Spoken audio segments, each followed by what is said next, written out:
পাইছো তো অল্প নাম কি নুরাইয়া জান্নাতুন বাড়ি কোনে সমুদ্রা এই হামিদের স্কুলে পাইছে না কোন জায়গায় পানি পড়ছিল ওই কাম করতে ছিল ওবার থেকে ওবার থেকে খতম খাই আবার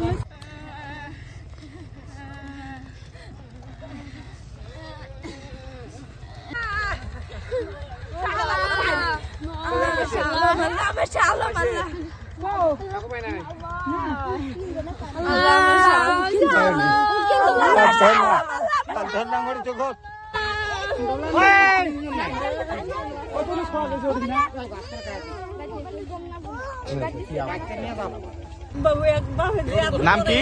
নাম কি নুরাইয়া জান্নাতুন কোন ক্লাসে পড়ে ক্লাস 7 কোন স্কুলত